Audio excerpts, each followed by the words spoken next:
guys like us growing up from the ghetto, growing up from the slum, yeah, we matured fast. Life didn't really give us a chance to become children forever. To breed.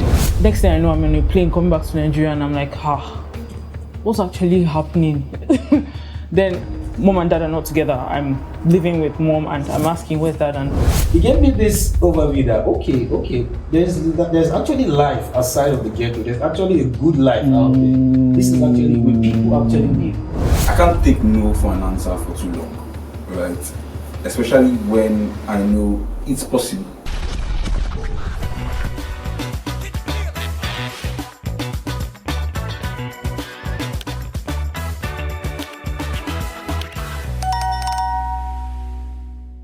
Welcome to the Switch Show. Today we begin in tag the Young Leaders Spotlight, where we sit with young individuals who are not just chasing success, but intentionally shaping who they are becoming. This conversation is not about perfection, it's about pressure. It is about responsibility, it's about building early and leading anyway. We're exploring the journey from formation to function, childhood influences, university experiences, marketplace reality, and the kind of future this generation is preparing for. If you are a young professional, a university student, or simply someone trying to figure out your next step, then this conversation is for you. Let's begin. Today in the house, I have Prosper Nkwocha, a Lagos-based professional barber and loctician, building his craft in the hair and beauty industry for 4 years, while also running a luggage business. He represents skill-based entrepreneurship and faith-driven ambition. Next to him is Tega Umukoro, who is a medical laboratory science student at LASCOM, passionate about leadership development and youth transformation. She combines academic excellence with a strong conviction about identity and discipline growth. And lastly, we have Kamsi Okorafor, who is a digital strategist and AI advocate focused on preparing African businesses and youth for the future of work. Through his initiative, he helps people understand and apply technology practically and strategically. So let's start with you, Prosper. At this stage of your life, do you feel ahead, behind, or right on time? I'm right on spot. I'm not behind. I wouldn't say I'm ahead, but I'm right on spot. I'm in time. You're right on time. I'm right on time, yeah. So what do you think, Tega? some days I feel behind. Some days I feel behind. Definitely not ahead, not there yet. But some days I feel behind, and some days I feel like I'm very on time. So I'm juggling between being behind and being right on time. Okay. So Kamsi, what do you think? So like Tega said, there's some days where you feel behind, there's some days where you feel right on time. But personally, I feel like in my mind, yeah, I'm ahead. You're ahead. That makes sense. All right, but we're talking about behind and being on time and, you know, whatever it is. What defines this time for us to say someone is behind and someone is right on the spot or someone is ahead? What do you think defines this? Tega, let's start with you. So because of the society we're in, there has been we have societal norms and we have societal expectations. Many people have generalized the pedestal of how, if you're doing this at a certain age, or if specific things at a specific age, you are on time, or you are ahead, per se, or you own specific things. Yeah. I feel like society has placed a trajectory of what ahead looks like. Yeah. So many people are caught up in trying to meet up to that invisible spectrum. Does age has to do with this? Yeah, some people place it on age. Did you say some people? Society places it on age. Because I wonder who are these some people. So do you agree with her, Kamsi? Oh yes, I 100% agree. So, like you said, there are societal norms where, for example, they'll tell you as a young lady before 28, you're supposed to get married. Before 30 as a man, you should have started your family, by 25 you should be done with university and have your first job, There are benchmarks. Society has given us benchmarks that at every twist and turn, you're supposed to have achieved something or own something. So it's I'm supposed to agree with her. So, does that look like the pressure that most of us face most of the time? Like when you're in a certain age and you're not possibly getting to the benchmark that has been given? Could that be the reason why most of us are under pressure? Yes. So, Prosper, do you agree with this? That is the society norms that. Do you agree that? Let's be real. What we like saying society. We are the society, actually. We're just putting it out there. Let's come home now. Let's talk about peer pressure now. Now, most times here, it's not just society. It's probably we have 1, 2, 3 friends who are at our age, or set, and they're getting it. There's this speaking they say they get them clear. That basically, what they're doing it very well. They're making it. So you probably it's your classmates. You went to school together, you graduated together, and all that. So you see this person has gotten married, has done some other things for him or herself. And you feel like I'm the same age with this person. So let's not talk about society, let's talk about our own surrounding, our own friends and our own family. So I agree with what they say. So let's not say this. No, but if you say you are not agreeing in a way, I'm just saying, because if you say peer pressure, or the people within your age bracket, of course, they also have conceived that for where they are coming from. Right. That's like someone said, the benchmark. You might not be thinking in that line, but whoever is putting pressure or you putting pressures on yourself, it's actually coming from somewhere. Like it's a benchmark that maybe our forefathers or whoever has started this whole journey before us would have placed before us. I'm sure it's somewhere, but I don't know who is really defining this time. But, I think it's, I don't know, maybe time that we also have to learn to define our timing by ourselves. But the only way I feel, I don't want to sound very theological, but I think timing definition has to do with how we relate with things with God. My thoughts, right? Because really, there's a lot of pressure out there, particularly those of you in the 20s. Yeah, I won't say, but I think every stage has its own struggles. Yes, every stage has. I wouldn't say, because even those in the 40s, you don't want to hear. You do not want to hear. Somebody, of course, sometimes some people are in their 40s, 50s, you hear people saying, "Oh, I'm right behind." Right, what I'm supposed to be doing when I was 30, I'm doing when I'm in 50. But the truth is that who defines this time? For me, I think God does, actually. Okay, so tell me, what shaped your sense of responsibility while growing up? Let's start with you, Tega. So my parents are not together, and Please speak up a little bit. when everything started, I didn't understand what was going on. So I'm just seeing people. I'm going out of the house. I'm just like, what's actually going on, guys? Like, yo, I'm here. That kind of thing. So at first, I didn't get what was going on at all. But over time, some things started changing.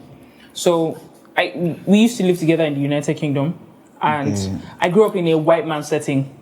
My dad was Santa Claus, he was the Easter Bunny, he was the Tooth Fairy. My dad was all of that. So I wake up, I have my own room, I have PJs, my mom makes sleep time fun, they read bedtime stories to me and all of that.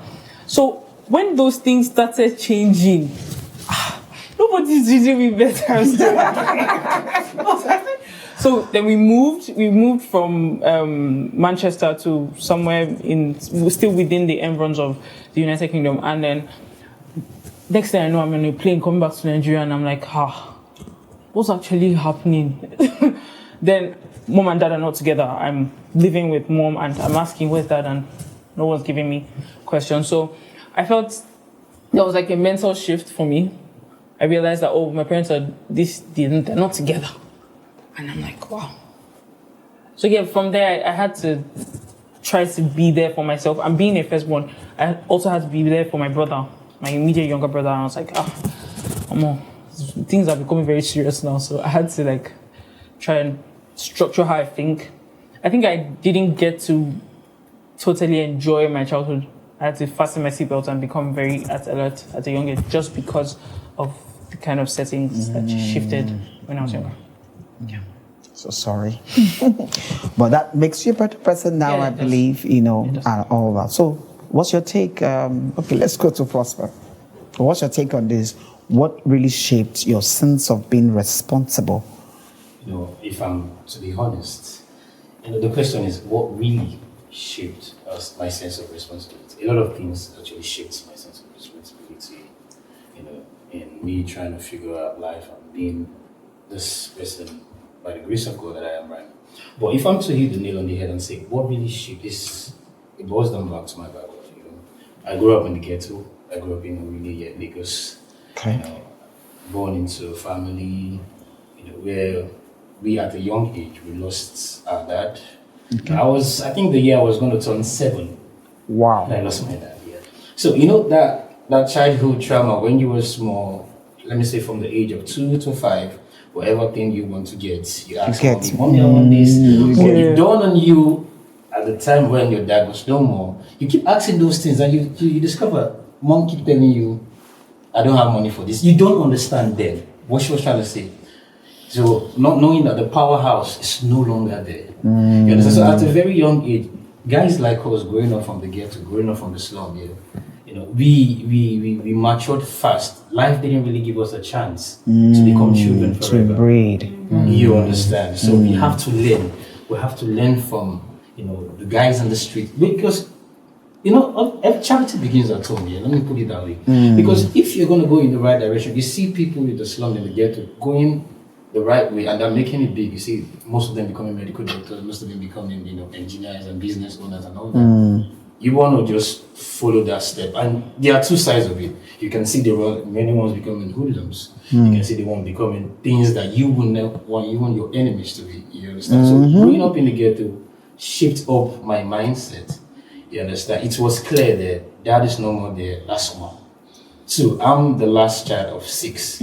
5 boys and 1 girl. I'm the last one. You know, I saw how life played for my first, for my second. So it was as if it was an advantage for me. You understand? I know if I go through this direction, this is how I'm going to end up.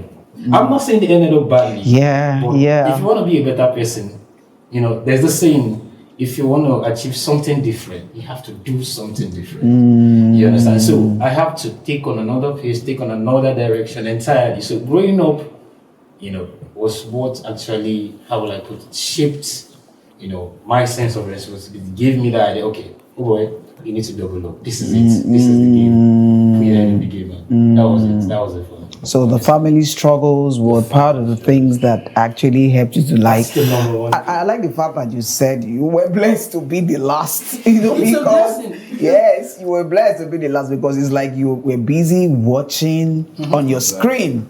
Do you understand? A live screen, you know, seeing all your elderly ones or your older siblings, you know, taking different parts. You know, somebody, one would have taken a different part, like, guy, this thing is not what I want to be, and somehow, and all that. But in the course of making the decision, do you have had anyone outside your community that also played maybe like a major role model? Because, you know, you said something about, I'm not saying things don't come out of ghetto, but, you know, but ghetto, we know ghetto. So if you have to check the ratio of what is good and what is bad, of course, you understand. You have more of it, but you have to make your decision of what you want to become. So was there somebody you were looking at?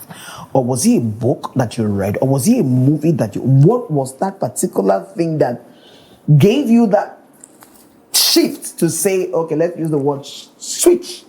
That gave that switch, that switched on that light bulb on this side of you, say, my man. All right. The thing is, it's not even about one person. Okay. It's a group of people and a scenario. Now, I'm this person. I'm a boy, favored by God, with the ability to be able to have attended one of the nicest school in the community, even as a guy from a poor background. I got an opportunity to be on a scholarship from my primary 2 to my SS3. Wow. I didn't pay for school fees. Mr. Kamsi can testify to this. So what am I trying to say is, I thank God for that advantage because of that I was able to meet these three guys. I'm going to call their name. I met Aliamin. He's in the UK now.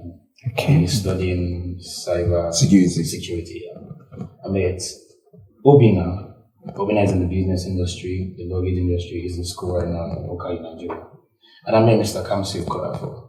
Now, I'm not just calling out their name because I just want to advertise them or anything. No. And I've known these people over years, yeah. I've known them, I've studied them, we've studied each other, yeah. We have this healthy competition among ourselves. Wow. And there was a time I entered the group and I said, guys, let's do this. In 10 years' time, let's see who's going to be the most successful. Wow. And now, one of the guys said, nah, it's going to bring about competition. And Kamsi was like, no, let's do it. I think it's making sense. We didn't actually finalize if we should do it or not, but trust me, at the end of it, we know that we're going to do it. We know we are doing it. We didn't say Agree on it per se. but we know we are going to do it. That's one. So we call ourselves the Air Force. That's 4 friends. You understand? So hopefully in the future years, there's going to be a brand coming out from the 4 of us. Wow. So what I'm trying to say is, these 4 guys, anytime I'm slacking, anytime I just go to, okay, I see Kamsi stage or something, I see Obina, I just look at their life, look at my life, I try to balance, okay, am I going off balance? Am I doing this the right way? You know, is this meant to be how I'm meant to be living my life at this present state that I am? Understand? What is that thing that I need to do, you know, to better this our circle? What is that thing that, what, you know, there's a part, I think there's a verse in the Bible that says, can something good come out of Nazareth. You know, can something good come out of these 4 guys? You understand? So the first factor was the 4 of us, the 4 guys, therefore. The second factor is the first job experience I got. And that's all thanks to you. You know, Really? the year 2019, I remember my first working experience was classic cost rentals. I was a casual worker. And what we do is we rent out chairs, tables, and all sorts of occasion event things to, you know, the big, let me use this for the big man area. And all that. So he gave me this overview that okay, there's actually life outside of the ghetto. There's actually a good life out there. This is actually where people actually live. You know, dreams and goals are actually achievable. You understand? So that bends me into okay. You know, let me even tell you something. I pray nobody should ever get married and raise a child in the ghetto. Why? It has this side effect. Growing up in the ghetto made me to realize what I wanted to do with my life at a very late age. I can tell you this, when I finished my work in XS3, I never knew what I wanted to do in my life. So I don't know if I wanted to go into business sector, I never knew if I want. Then I had no skill. I just knew that I wanted to make a lot of money. I just want to be successful. I want to have an impact, you know, on my community and all that. I don't know how I'm going to do it. I don't know where I'm going to start from. You understand? So what helped me actually, the factor of the friends and also the exposure. So whatever you do, try to get exposure. Whatever thing you're doing, exposure is actually very good. Starting from my first working experience and down to this working experience that I have, you know, being a professional barber, being able to go out there and, you know, cut the hair of influential people, cut the hair of top class people, you know. Then when you see their way of life, you see, okay, dreams like this are actually achievable, you know. That thing you put in your mind that you want to do, you can actually do it. It's just that you've been sidelined in the zone where you come from that makes you think or feel things are not, you know, moving in your own, you know, Pace and all that. space, but things are actually going on. Forget things are actually But are you ever pressured by supposedly the big people or even the circle of your friends whom you felt or somehow you see that they were doing much better than you were doing? Have you ever fallen into that pressure zone at any point in time? Be honest. more than once. Oh, More than 3 times. But you know the funniest part? so how did you get out of that? Whenever I feel pressured, now let's use my guys, my friends. There's mistake we young guys do. Whenever you feel a sense of pressure, whenever you feel like, I feel like I'm the one in this group that's lagging behind, what we try to do, we isolate ourselves. And we say, no. Absolutely. I still go back to that same group. Kamsi, how you be? how do you do this? How do you? And I mean, look at what I'm going through here. Because I can't, there are some things, preferences are powerful. There are some things I can't tell my brothers. But when I come to that, I pour out everything. You understand? So the fact that you feel pressure, the fact that I feel pressure, let me use myself on that, doesn't really mean I won't fall back on that. There's this saying here from Pastor Koji. He said something once that he said, God called light out of darkness, right? So the fact that the pressure is coming from my friends, so that means there will be a way to, even from that same friend zone, that overcome the pressure. You understand? So what I do is I talk to them. I get answers. Probably I'm doing it the right way. I'm just not getting the result I want to get. You understand? I'm getting, maybe your speed is what you my speed. But like I said before, I'm right on time. Thank you so much, Prosper. I think I like the point where you actually just clear that where there's a will, there's always a way. Is what you have just proven to us, that this is not just a cliche word, but it's what your life has played out to be. And you also have told us another thing that really got me, and I hope people are actually going to listen to this, people of your age and all that relationship, the right relationship is the greatest currency ever anybody should ever seek. And I thank God for your group of friends and yourself. And I know you guys, because I know you guys are doing so well. All right, so I know you guys. And I keep telling you guys one particular word. Don't allow anything to scatter you people. I'm always saying that because I see beyond even what you guys are saying. I see beyond. And you just mentioned one statement. You made a statement rather of, one of the things I've always thought about. But you allow God to be the player here, not us. Mine as a parent is just to pray and watch you guys grow and become that God which God has called you guys to become. All right, so let's hear from Kamsi's view. What's your view about the same question? So like Tega over here, I grew up in a broken home. I was raised by a single mother. Do you have to say right? But that didn't make it any less tough, right? So I'm the firstborn, first son. You guys know it is. Right? So firstborn, first son. I have a little sister, and then I had her. Right? And like Papa said, there are some times where you'll be like, I want this.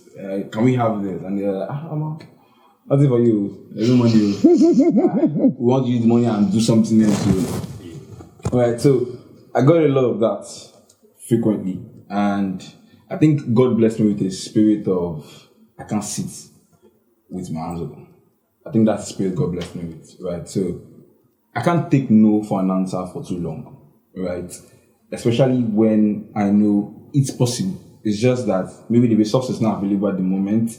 Right, maybe it's not time yet, or maybe there's a hidden barrier or something. All right, so I had to get up and move very fast because I knew that the reason why you are saying it can't be is because there's no resource available now. But the resource is out there, right? You just need to stand up and go and get it.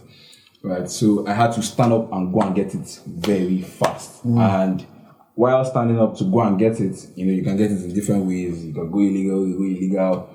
Right. I also had to make sure, it was hammered in my ear that this is what my mother always say. If I can get it right with you, you can teach your sister. Right. So I was not just getting it. I had to get it and be the blueprint for getting it. Right. I had to make it easier for the one behind me. That okay, while I'm getting it, this is what I did. Right. This is what I'm doing. Do it too. Right. So I had to be cautious with my step. Right. And like Tega said, I had to grow up very fast. So the idea of growing up very fast was what brought the sense of responsibility. So the struggles you met in the family system, which is more like not having the both parents together, was one of the things that actually shaped your sense of responsibility. Like, guy, you have to wake up. Wake up. So would you say that also still your childhood in any form? Did it steal my childhood? Growing up fast now, you had to, like I said, grow up fast. Alright, so let's say your adolescence was like a span of like 5 years. My adolescence was like 2 years, right? Because for the next 3 years, I had to be up and going, right? So it did steal from my childhood, right? I like to believe I didn't even have a childhood, so to speak. Right? I had like 5 minutes of childhood and that was it. Right? It was like 5 minutes of watching Ben 10 on Saturday morning, you know, go TV, DSTV, and close I open my eye. It was just bro, you're in the streets making money. you have to go and get it, right? So completely. Yes. And I remember also, if I have to bring in this little bit, part of the not having the childhood thing, you know, I'm sorry, but like I usually would say to you, guy, I'm sorry, but you have to grow up. You have to grow up. And I remember things like, the part of the growing up was things like your sister having to go to the salon to make her hair. And I'm busy doing so many things. I'm like, guy, you have to take her to the salon and you have to stay with her. Until the end, she was like, do I have to sit there? I said, sorry, you have to sit there. When she's done, pay for her hair. And, you know, so this like that, you had to sit down, you know, indirectly playing the big brother role, compulsorily. And I want to believe that really shaped you. These are part of the things that really shaped your growing up. But I was going to ask you, so was that background, now back to your background, ever felt like a limitation? A limitation? Just give me a yes or no. No, I honestly didn't see it like that. So why? Right, perspective, right? Okay. I see 6, you see 9. Right? That's what happened. I see M, you see W. Right? So I could have seen it as what's going on. Right? Why they not listen? Why they not? Right? And I could have taken the wrong path. But personally, I saw it as a challenge. I like to believe I'm a very competitive person. I'm trying to reduce it. But if life is going to beat me, my hand will not be folded. I won't take life's blow with my hand folded.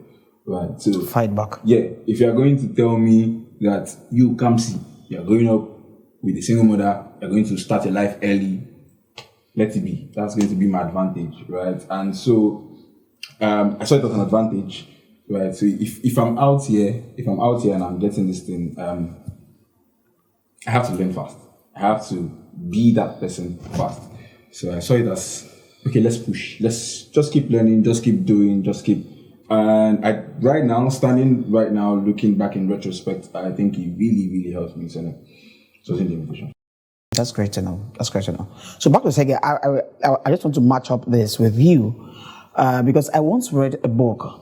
Was just a reflect I saw somewhere on a car where I went up for a marketing job one time, and I just saw it was just like a flash. And what I saw there, of course, I later on went back to Google that information, and actually, even on the internet, we're trying to make research on that. It was actually truth. You know, I can't remember the percentage then, but it was a very high level of percentage. The children or young people who are raised by a single mother or a single parent usually are the ones who don't make it in life. That percentage was actually quite huge. And when I looked at that reflect, I said, excuse me, because then already I was a single mother, I had two, and I was like, excuse me, that particular statement gave me a fight of my life. Like I decided that I will fight you. You know when I'm not fighting anybody, but I was fighting that statement. Who the hell are you to tell me that? Do you understand? You know, it wasn't something I discussed with anybody, but that statement was something I read. Nobody told me. I just read it on a piece of shit I saw on a car. It was like an advert magazine or something. So while I was waiting for someone, I just picked up and I said, excuse me, I just dropped it. That thing kept on ringing in my head. And I remember I said it, I said, oh, sorry. Not mine. Not mine. Not mine. It cannot work. It cannot work. Who will give it all it takes? You know, and all it takes for me wasn't just the physical aspect, actually. I know I prayed my way into it as well. I will tell you the truth. If it's just me, I think maybe I would have died by now. But I prayed my way into it. So I was going to ask you, do you think also that your background was a limitation in any form that you had to fight against? Why? No, because I think why that statistical statement is made, because many a times single parents are raising kids and simultaneously in the process of healing from what they're absolutely true. So there's this statement where they say hurt people hurt other people. Yeah. A lot of things. I feel like now that I'm older, I understand as to why my mom was reacting the way she was. And probably while she was raising me and my brother, she was healing from what she was coming out from. Yeah. So now it's not from a place of judgment. I feel like when my parents were together, I moved from coming to a house where there's a loaf of bread, and I don't know how the loaf of bread got there, to now being in a house and I knew I bought that bread yesterday. Like, I now know how things are running in the house, but they also said that this thing was none of my business. Like, I didn't even know, oh, wow, we have new jam, that kind of thing. But now if I say, who took this jam? I know what I put there, that kind of thing. So I feel like, no, it did not come off as a limit. And it also boils down to the kind of things your parents expose you to. Yes, true. I used to tell my mom that one of the greatest things she gave me is God. Like, knowing God. At the time, me and my mom and my brother, three of us were not attending the same church. My mom, we're separate churches. Wow. My mom said, you will find Jesus for yourself. Which is very important. Which is very important. Yeah. So now she's proud because she knows. She releases me into certain environments and she's like, I know Tega. Don't worry, let her go. Because she knows what she has been able to give me as a person. And I don't see it as a limit. And it also boils down to the parents. We have some parents that after their healing, you will see that they are actually very strong. Single mothers they're the toughest people. I feel we should worship them at somewhere because they are the real G's, like they're the real OGs. My mom is a very strong woman. And she was strong during her healing process, and she was strong even after coming out of it. And she was like, yeah. So she put her. So I don't see it as a limit. I don't. Please, statistics should start. Statistics. I think you should start again and start counting. All right, but we are liking this conversation and all that. So let's move a little bit out of now our childhood. We've seen the formation part and how that. So let's go into what our today is looking like. So I want to talk about degree versus skill, because there's a lot of war about people who never had the opportunity to be in the four walls of maybe university or a tertiary institution. And of course, we hear a lot of things like, if you don't have that pali, you don't have that paper, I'm sorry, some certain jobs can come to you, right?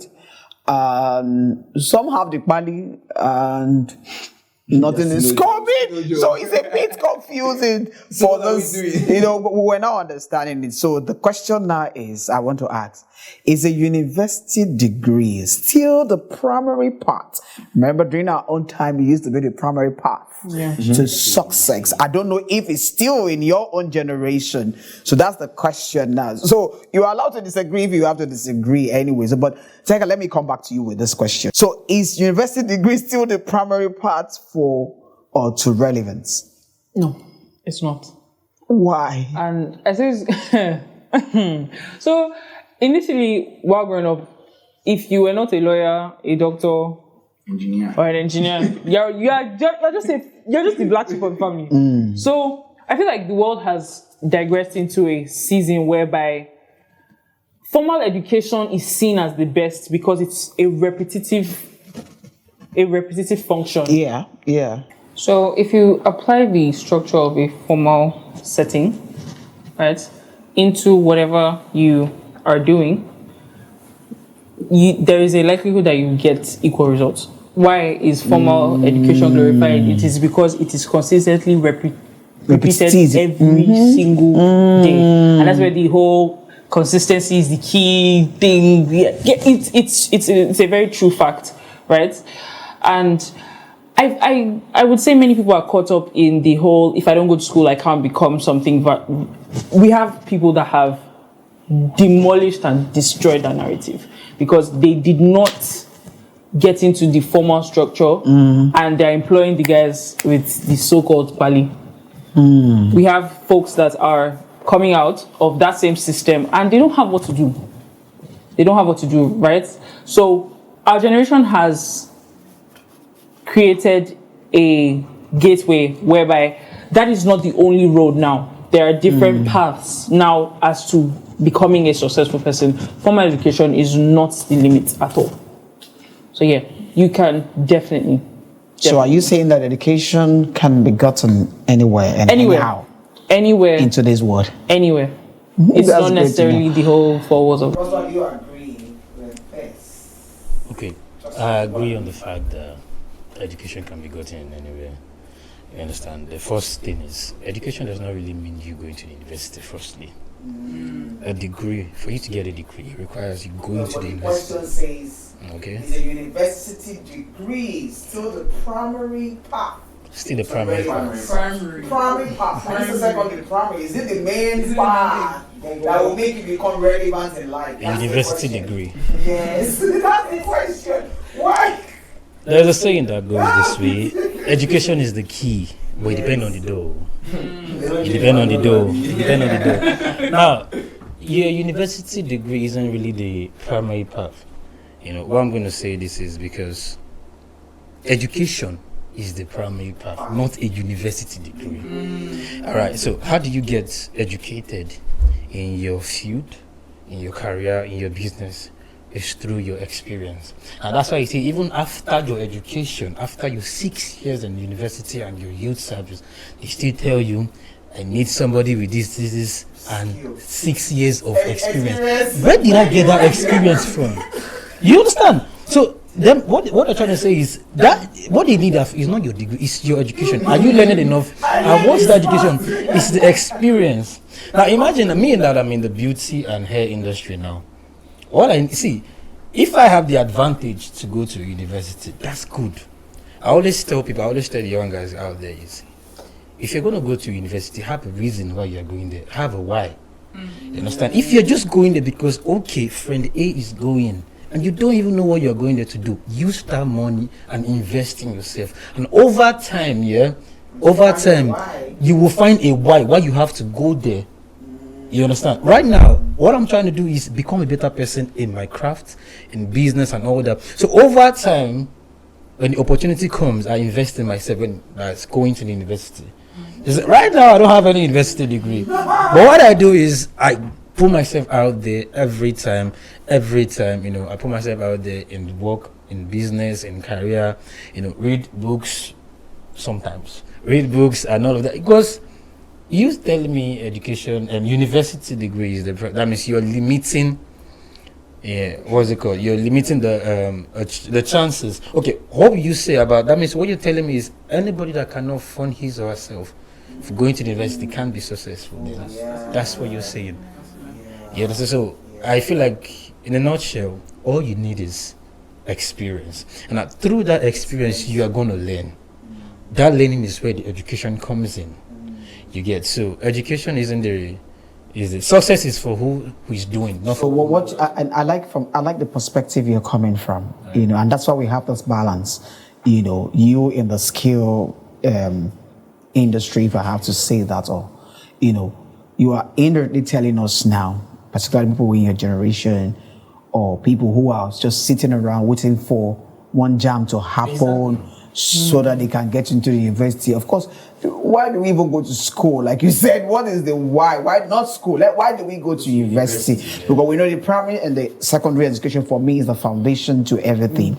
About everything you need to know, your spoken English, your written English, and all that to help you communicate effectively, even in your skilled, you know, craft or whatever, is being gotten from this two. If you are missing this two, you're in trouble because this is the foundation of it all. But you are telling us now, and from your story and for what you are doing already for yourself, is, guy, if you're sitting around and waiting for one university exam or admission, or particularly when your parents don't have that money yet to send you to school and you're just here whiling away trying to run from one uncle, auntie, excuse me, he's trying to tell you that you're wasting time, right? What is that thing you like to do? Get yourself skilled and get yourself educated. You can get yourself educated by reading, by doing a whole lot of things. On the internet, we have so many materials, you know, you can get yourself educated on. So I want to agree that the three of you agreed on that university degree is not the primary part. But Kamsi, let me just give you this.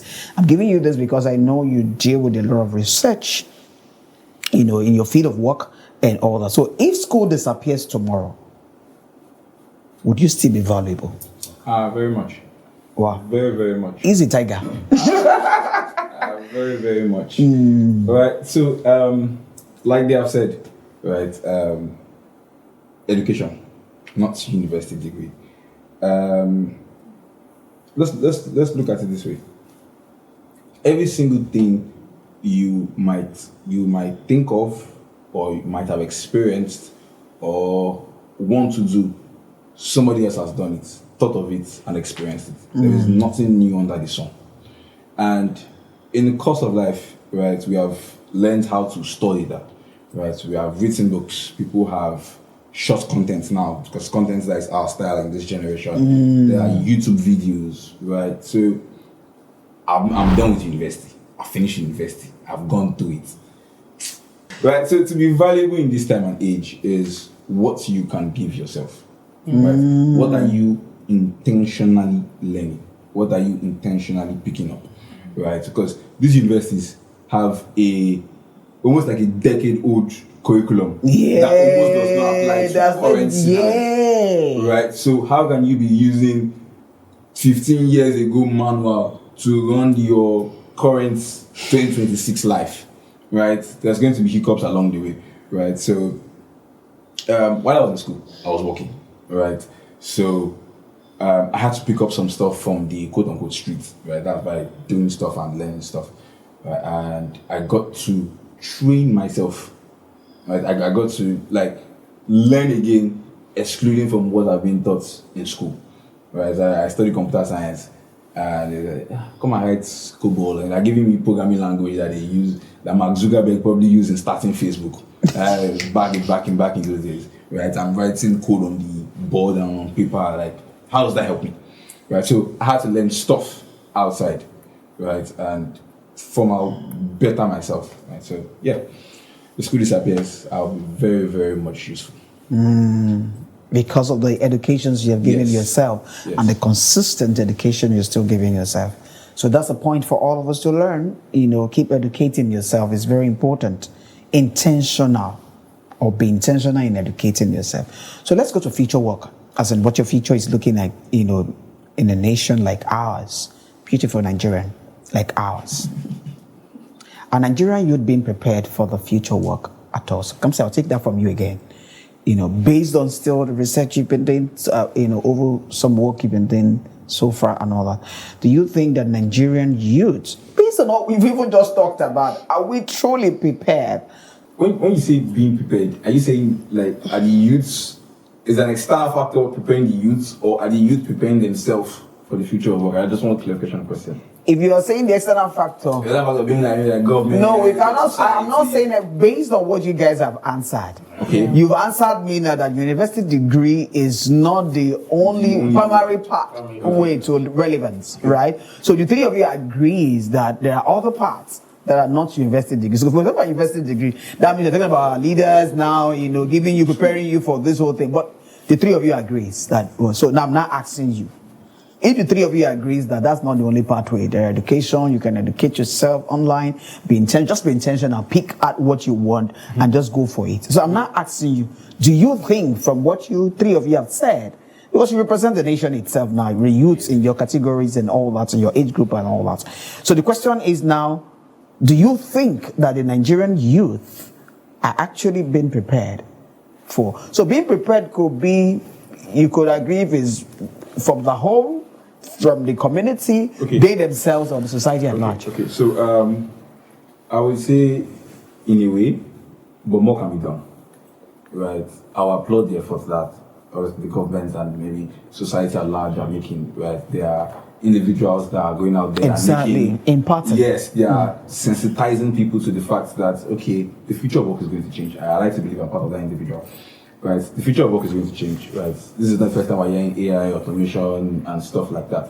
Right, so work as we know it now, it's not going to be work as we know it in 3 years. I'm not even saying 5 or 10 decade. In 3 years. Right, so yes, we are being prepared, but more can be done. Right, there's more. There can be more sensitization. There can be more. Even the lecturers or people in the university can say, okay, you guys go and learn this. you guys do more can be done. That's just more can be done. Let me just. What skill do you think will matter the most in the next 5-10 years? Problem solving, creative thinking is most of the skills that will be relevant are mostly abstract skill. How can you solve a problem? How do you look at a problem? Right? How do you provide solutions to a problem? Right? A mentor of mine told me, if you want to be valuable in this life, solve wicked problems. Right? So if someone is saying, I'm solving the problem of electricity, for example, that's a very good. Electricity is my up right now in this Nigeria, right? NEPA and what they are doing, right? Shout out to the national grid. Right, electricity is my biggest up right now. But if someone is coming out and saying they want to solve this wicked problem of electricity, like there's going to be what's what I'm going to say? There's going to be a shift, right? So I think the useful skill is what problem? How do you look at problems? Are you looking at problems and say, there's a problem, I'm tired. Let me sell my house. But somebody that saw electricity and say, you know what? Let's do power stations. Let's create power banks. Let's create alternative source of electricity. Yeah. Right? Yes. So in the new era that is coming, right, is how do you look at a problem and how do you creatively think of a solution? Right? Because we're going to have AIs that are doing most of the heavy lifting. Right? So it's your approach to a problem that's going to make you stand out. Right? Every other person here can look at this table and say, this table is too wobbly. One person can come and say, if AI can, or something can stylishly make this maybe a 3-foot table, rather than the 4 foot that we usually have. The design is good. Right? So the skill that I think we should be investing in is problem solving. Right? How do you look at a problem? Look how you look at a problem. Your creative thinking. How do you structure your thinking in coming up with a solution? Do you agree with this, Prosper? I totally agree. Because, man, if you've been able to solve a problem, looking at the pain points of people and being able to provide a solution, trust me, these are the I'm going to attack you on this a little bit. Don't be attacked, but I want to come back to something you said earlier. Okay. About not having children in the ghetto. Yeah. I was going to bring the question there, but I don't know, something just made me pause a little bit around that area. So when you said, that struck me, he said something about, critical thinking, problem solving is what we should be, the skills that people should think of acquiring in this state and this time, and so that's bringing me back to the statement you made about, if I have the money, of course you will have the money. I do not want to stay in the ghetto. Why? Are you also not thinking about ghetto issues? What are the issues? Why am I'm not forcing you to that. No, wait. I'm not forcing you to that conversation. I'm not forcing you to, but I think I want to open your mind a little bit in that area if you have never thought about it. Right. I don't know. Problems are huge. It's not it's very huge, but they're solvable. Yes. And I think if Kamsi mentioned, and you all agree to that one of the skills people should be pursuing in today's world, in the next 10 years, should be problem solving skills, the way our perceptions to things. Particularly when we see problems, don't run. Yeah. Ask yourself, problem here is here because it is asking for a solution. Yes. It needs to be solved. Right? And I believe we as Africans or Nigerians begin to think like this, I think there will be a lot of drastic change. And not like we are waiting for you people to begin, but see, a change has to come. Let's not talk about the technology. We talk about all the things we are reading, all the things that's bettering our life. How are we bettering the place where we find ourselves? So my pain point is, okay, let me not come and scatter your mind around that area, but I think it's something I'm pushing around. I don't know what that pain about ghetto. I can tell you, I grew up in a ghetto. Oh, ghetto. My own ghetto is not really. My own ghetto is Umukoro. I don't know what is that. Because I remember those days, yes. I like the fact that you guys are coming up to talk about, university degree not being all that. Yeah. It is, but it's not all that. Do you understand? Someone like me, I educated myself. I saved myself through books. I remember I used to tell somebody that I had a neighbor who had, their father had a very long shelf of books. I don't even know if they read their books. I do not know if they read their book. But they will never allow you to touch any book in that. And I remember those days I would go there. My parents were looking for me. They had this couch, a couch like this. The back of the couch was bad then, very bad. Like you can hide anything there and nobody will know somebody's been hidden inside that place. I would take a book and I would hide myself there. Busy. There was no phone then. We had no phones then. I was busy reading.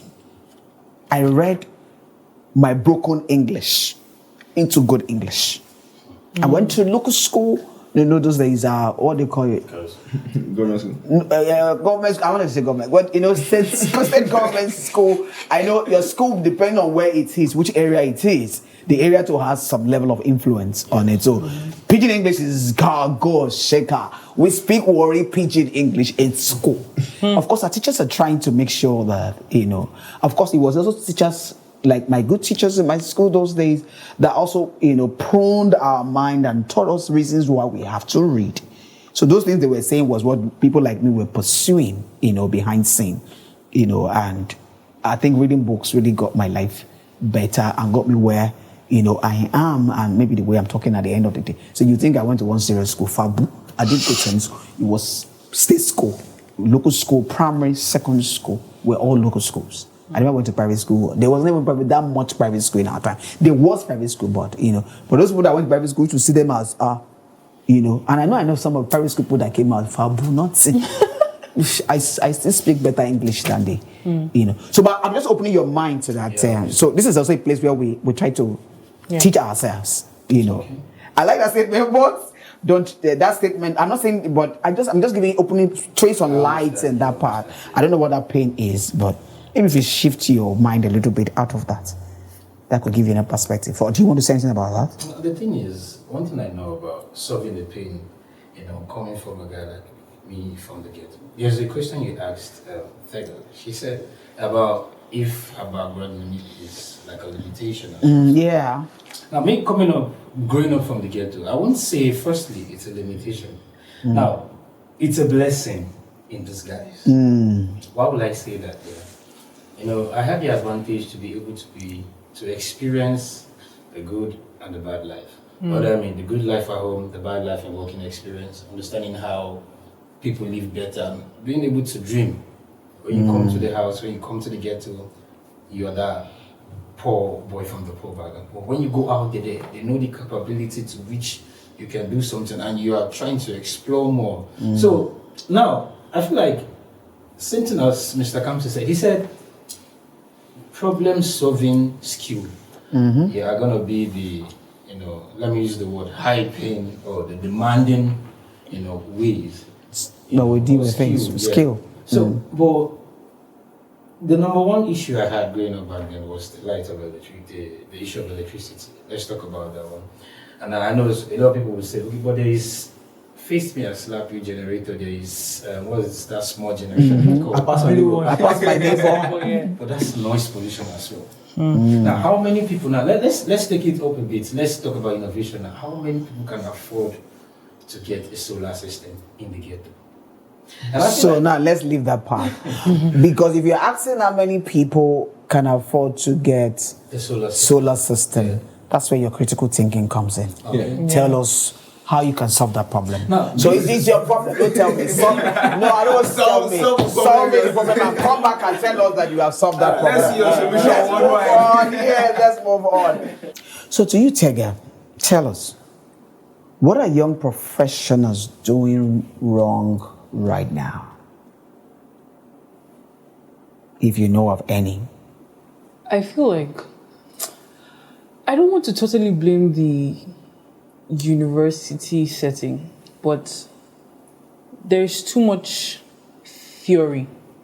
The educational system here has traded theory for practicality. So we know what to do, but we don't know how to do it. Critical thinking. we know what to do if we know how to write it down. Like we can write it, we can script this thing. But in terms of execution, we are not fully. We can't. Doing and knowing are two different things. I feel like a lot of young professionals are caught up in the web of, I can only tell you what, I can't show you. Like there's just no workings. We need to shift from a theory-based thinking to a practical-based thinking. Success is for those. Wow. For those that Exactly. Because when you see young people and then I have this idea, structuring, blah blah blah blah blah. I was on a conference call. It's a VELP 2.0, a real estate Gen Z forum, and the instructor, Mr. Victor, said something. He said that clarity comes from action. Sometimes in our theory, we like to overthink. The overthinking will come as thinking or reminiscing about the thing is not doing anything.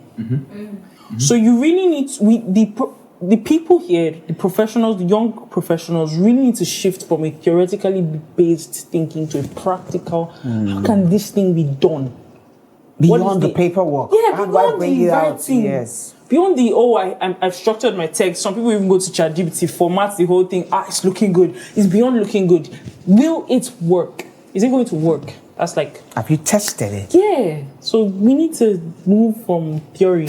Do you agree with her? Yeah, but I also have something to add. So she's right 100%. And if I can put like an icing on a cake, it would be failure is also a feedback.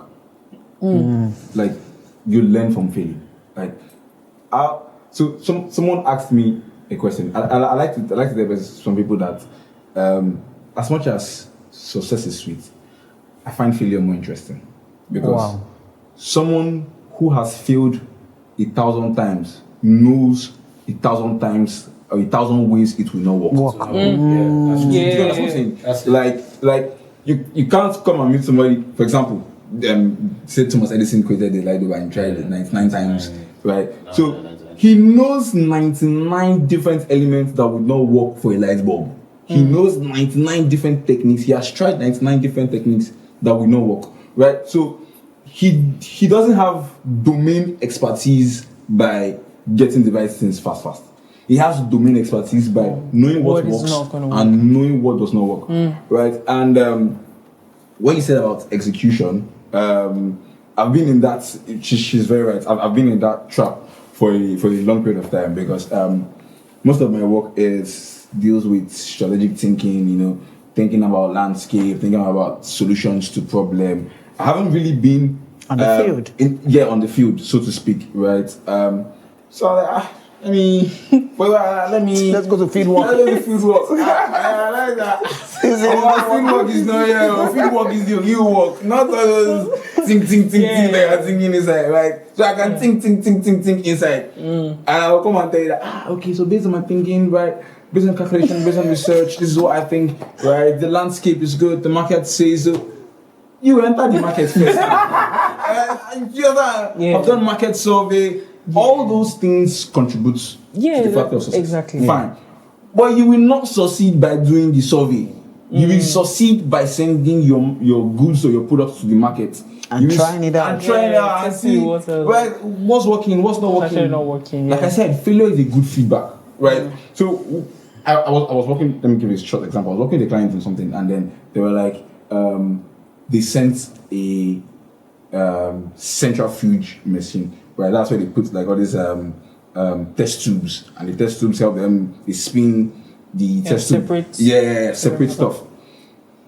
And then they found out that somebody else is using their spinning stuff to create a washing machine inside. And they're like, oh, that's a use case they did not explore. That's something they did not know could work. We made this for this, but it's a whole new market. Yeah. If someone did not say, that was never going to come out. I think that's where this critical thinking thing comes in, because I know someone once said, or I once read, that every time you find a solution to a problem, You have gotten a solution to that problem. See, that's your problem. That's your solution. It's also creating another problem. True. And I think this is just a chain of flow for how God wants us to keep renovating and investing. That's it. Food. Just innovate. There has to be a flow. There's always imperfection in what Yes, I think that's There is the no way points forward. that you get and you say, There's that's no it. possibility. This is the height of it. God allows us to Like- enjoy it for a while and allow someone as well as the eye to see, to like, guy, this solution doesn't brought now. Nah, there's another problem. If you can see it, you can solve it. You can solve it. And that's your money. That's your money market. Yeah. That's the money. I hope we are getting this. I hope people are really getting this right. And I think, like you talked about field, even God Himself went to the field. He didn't just create. After all the whole thinking, when the Holy Spirit was brooding over the waters, that's Him in the mind, and all that. He thought about something and then He created it. He created it. It was time once He called forth. But when He was going to make human being, the Bible says He crafted. He created. He got Himself dirty. He went to the field to create. Someone is trying to tell us. I think I'm liking the point you're coming from. I like that point, and I really appreciate that point. So getting your hand dirty is very important. So let's not just be speaking all the English. If you speak the English, please try and take your English to the field. Sure, okay. I get your English. Show us working. As Tega said, show us working. The working is very important. All right, so I will quickly run back to you now. All right. And I'm going to split the questions. We'll make it very quick and so that we can beat our time. Right? What insecurity are you still managing? Is this question based on my career path or normal? Your human part. That's what carries the human part, or the human mind is what carries everything. Right? So you as a human being, what that one insecurity? We all have our insecurity, and we're just managing it. So I'm coming to the how you manage it, but what's that one insecurity rather, that you are managing? Nobody is clearly without an insecurity. No. It's only God who is clearly with that. No, we said only one. Okay. One major one you're still managing. One major. Confusing. What's that English called again? Being outspoken for lousiness. Let me put it this way. I'm trying to get it too. Okay. I'm not an introvert. That's the guy for Kamsi. I've never been an introvert. Instead, I've been an extrovert, being able to talk, and I talk really fast. I talk loud, and sometimes I confuse that to thinking, okay, I'm outspoken, not knowing at some point there's when you open your mouth to say some kind of things, man, you're blabbing, to say nonsense. You understand? God help me, I don't be where my destiny helper is and start talking about me. You understand? So right from when I was small, they've always talked about the fact that you talk too much. I talk too much to the extent that growing up as a child, names of noisemaker, the guy has to write my name first because he knows I will make noise. So I think being lousy, trust me, being lousy. If we keep going this way, you will know that I'm lousy. So how do you manage this? How do I manage it? I feel like the number one thing I've started doing, the first thing is I try to listen more than I speak. You understand? I try to digest words from people first before I open my mouth and say things. That's just a perfect one. I think I like that. The fact that you even know it, because knowing it is the only way. Awareness is key. Knowing it is the only way you can manage what you're doing. And I think you're already doing an excellent job on managing it and keep managing it, because at the end of the day, don't be surprised, you could be the one even teaching all us about this. When you see a lousy person, you know that I used to be here. So can you come on a little bit, and all that stuff. So, but do you have an insecurity you want to share? Don't be shy. Don't be shy. I have a few, but just one major. We listen, we don't judge. We listen, we don't judge. Yeah. So being a girl, right? There are I think it's a a insecurity of self-worth and self-value. There are times where I feel like certain things, from where I'm coming from, I don't deserve certain things. And I've just realized that that's not the case. I determine what I deserve. What other people's opinion about me, criticism is accepted. It's okay. It's okay. It's all right. I needed to learn that. I also needed to normalize rejection. It's not every time it's going to click. So yeah, it comes and goes, but I acknowledge it. I don't shove it and pat it behind my back. It's there. I know it's there. So hiding the problem is not sending the problem away. It's not solving the problem. So yeah, I think that's just one insecurity that I... Do you have anyone to share? Wow. So I think I'm a mixture of both of them. So like he said, we grew up and they knew us as the lousy boys. When the noise makers, when the troublemakers, so to speak. Right? But we learned, right? So personally, I feel like what I've been struggling with recent time is, like I said before, execution. Right? So I was able to speak on that because it's something that I'm facing. Not just facing, constantly reminding myself that keep doing, right? So sometimes there are no results, right? And I like to remind myself that we are creatures and beings of time, so we must respect it. Everything that will happen has happened. So calm down. Just keep doing. Right? So I'm always in my head. Should I don't want to call it anxiety, but yeah, let's just use the word because of lack of words, anxiety. Right? I'm always anxious, like, okay, so what are we doing next? Right? How's it going to feel? I'm always in my head thinking of 15 million ways. Like I said, it's part of my job, bro. So I'm supposed to think of problems and failures before they happen, so I can stop it from happening. Right? So because of that work hazard, I'm always in my head. I'm always thinking, okay, what ways will you feel? How? And I forget that it's noise. Just do. Just relax. If you are going to fail, you have already failed. And you have already learned from the failure, and you are just keep it pushing. Right? So like I said, anything that will happen has already happened. That doesn't take away the fact that I'm not going to think about ways things can fail and trying to still. So let me give you this so that we take it over, and that's almost like our last question for the day, right? So what daily discipline change your trajectory? Was there a specific thing that you've been doing that is helping you? Not from the thought. Now we're talking about physical now. Field work. Physical thing that yes, execution. There's something that you intentionally has put out there. It's okay. I'm doing this to help myself deal with this. Maybe like being quieter, like somebody says, is a verb for someone to say, I stay quiet and listen more. Listening more is an action, actually. Do you understand? Because it takes a lot of energy and deliberate actions for someone who is a loudspeaker to listen. Not just hearing. No, you're not hearing, no. To sit down, a lot of things is involved in this listening. Do you understand? So what daily, is that kind of, okay, let's not say what daily habit, is there a daily habit that you intentionally put out for yourself to say, blah, blah, blah, this will help me tame this thing down? Create. I'm a big fan of creating.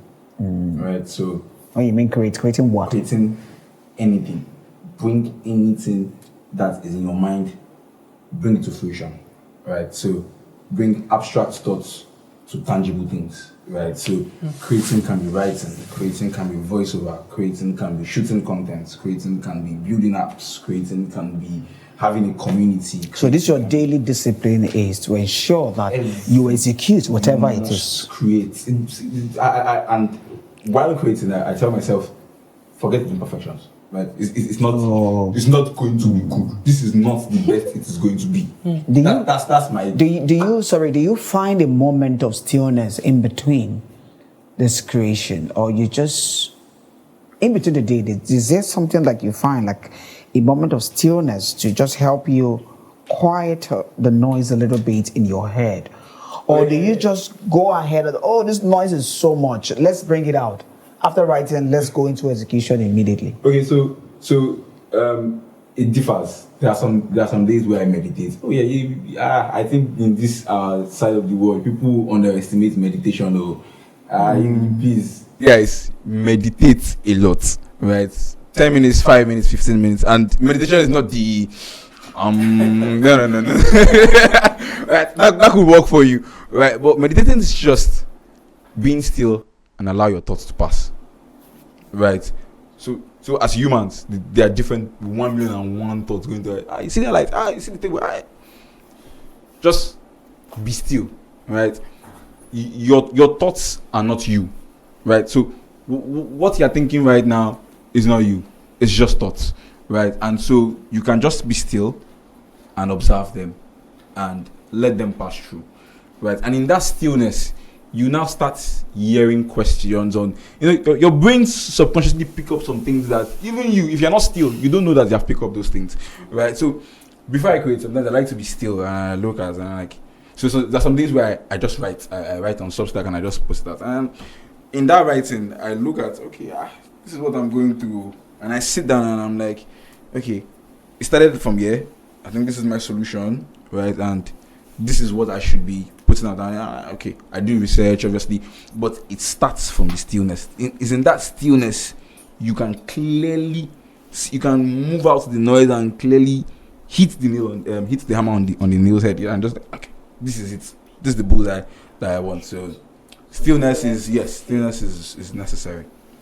All right, so let's say this is almost like our last question, but let's quickly go for what should a 23-year-old focus on building right now? Because I know you've gone beyond that age a little bit. So from what you have been through, or the things that you are seeing, what do you think a 23 years old should focus on building right now?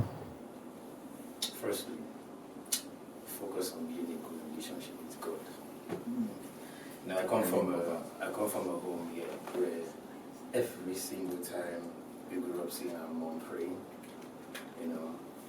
sometimes in secret, sometimes in church, we see always talking to God, and subconsciously we began to talk to God as we also believed that there is a God out there, and through signs and through the life that we've been living, there's a verse of the Bible that says, "Let your light so shine," that it gives that men look at you and they glorify the Father. Mm-hmm. You understand? So I feel like for a 23-year-old, the first thing you should focus, if you're doing it, that's fine. But if not, focus on building a relationship with God. There's a Bible verse that says, "Seek ye first the kingdom of God, and every other thing shall be added unto you." Sure, you know Baba and the pastor.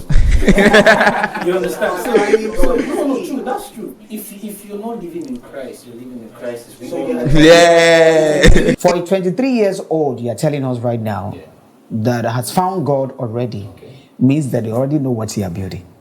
Is that what you're saying?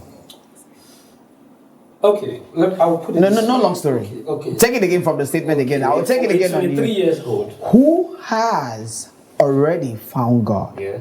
Right? Uh-huh. Are you saying that such a person knows what they are building already? Yes. Okay, that's the right question.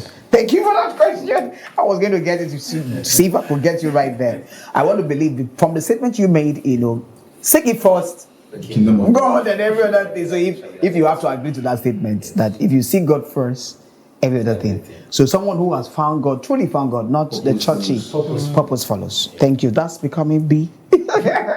When you be, and then you do, and then you have. Thank you so much, guys. All right, so Tega, let's give you this final question. For your age bracket, right, the girls or the boys who are in your age bracket, what do you think they should learn to ignore the most now? To ignore. There's a lot to ignore. Just give us three of it, or one major one you think that they should learn to ignore. because it's maybe an obstacle to really building. Okay. I'm going to make one statement out of the three things. You can never control the external factors of life. You can't control your parents, your school, your country, Beautiful country. your friends. You can only control the internal, and that's you and me. And there's a way you master that even the external will notice that something is wrong with this girl. The external factors of life will be conscious at what life itself will be conscious of what it throws at you, because this girl is probably going to surpass this. So you can never control the external factors of life. Don't follow the crowd, please. Don't follow the crowd. Because the noise will always be. That's what people think, it's going to reduce if I follow. It never dies. That noise is always going to be there. Don't follow the crowd. And try to know yourself for yourself. Do not allow other people mirror you. Do not seek validation from other people. Find yourself within you. Right. Thank you, Tega. I think I like the part where she says, do not follow the crowd, right? The noise will always be there. The noise will continue. So do not follow the crowd. Find your own voice and create your own word. So back to Kamsi in one sentence as we close this great conversation, right? In one sentence, tell us, what is the switch you think every young professional must take or must make? The switch. We need the light bulb to switch on. I'm trying to on my own light bulb. I'm coming. Right. So I'm going to use a quote from one of my favorite books. One sentence. A man who knows himself wins 1,000 battles before they begin. Wow. Can you take that again? A man who knows himself wins 1,000 battles before they begin. So know yourself, and that's all. Wow. So Tega, can you give us your own sentence? One sentence. Create and become the value. Create and become the value. Great. Let's have yours.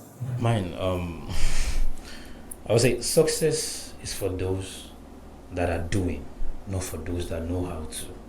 You have the idea, you haven't implemented it, you're still going to be stagnant, you're going to be stuck in one place. So practicality, do it, be the vet, be an action, you understand?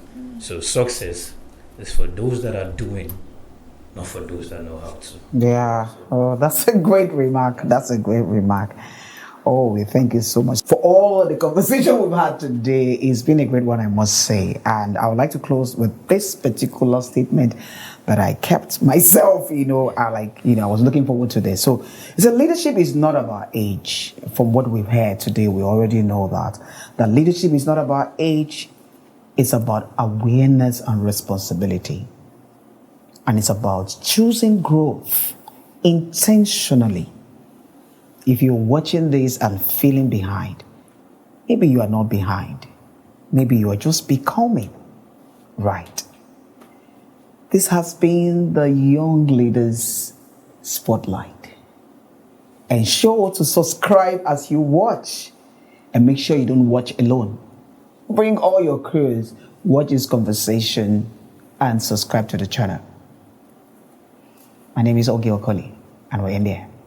See you in the next conversation.